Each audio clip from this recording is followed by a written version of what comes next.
খেলার মাঠে যিনি দৌড়েছেন গোলের খোঁজে, তিনি এখন বসেছেন জাতীয় সংসদের স্পিকারের আসনে। ত্রয়োদশ জাতীয় সংসদে স্পিকার নির্বাচিত হয়েছেন মেজর অবসরপ্রাপ্ত হাফিজউদ্দিন আহমেদ বীর বিক্রম, যিনি ছিলেন একজন ফুটবলার, দৌড়বিদ এবং ক্রীড়া সংগঠক। আমি হাফিজউদ্দিন আহমেদ বীর বিক্রম। রাজনীতি আর সামরিক জীবনে পরিচিত মুখ মেজর অবসরপ্রাপ্ত হাফিজউদ্দিন আহমেদ, তবে অনেকের কাছেই অজানা তার শুরুটা ছিল খেলার মাঠে। ঢাকা বিশ্ববিদ্যালয়ে পড়ার সময় ফুটবলে আলোচনায় আসেন তিনি। আন্তঃবিভাগীয় ফুটবলে টানা 2টি হ্যাট্রিক করে নজর কাড়েন। ঢাকা লিগে ফায়ার সার্ভিস দলের হয়ে শুরু ক্লাব ক্যারিয়ার। পরে দেশের ঐতিহ্যবাহী 2 ক্লাব ঢাকা ওয়ান্ডার্স এবং ঢাকা মোহামেডান স্পোর্টিং ক্লাবের জার্সিতে মাঠ মাতিয়েছেন।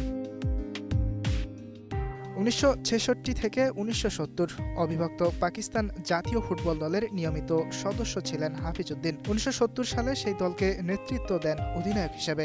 তৎকালীন পূর্ব পাকিস্তান হতে হাতে গোনা কয়েকজন ফুটবলার পাকিস্তান জাতীয় দলে সুযোগ পেতেন, এর মধ্যে তিনি ছিলেন একজন।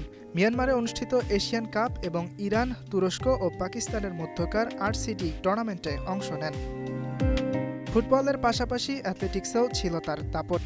1964, 1965 এবং 1966 টানা 3 বছর ছিলেন পূর্ব পাকিস্তানের দ্রুততম মানব। ক্রীড়াঙ্গনে বিশেষ অবদানের জন্য 1980 সালে বাংলাদেশের দ্বিতীয় সর্বোচ্চ বেসামরিক সম্মান জাতীয় ক্রীড়া পুরস্কার লাভ করেন।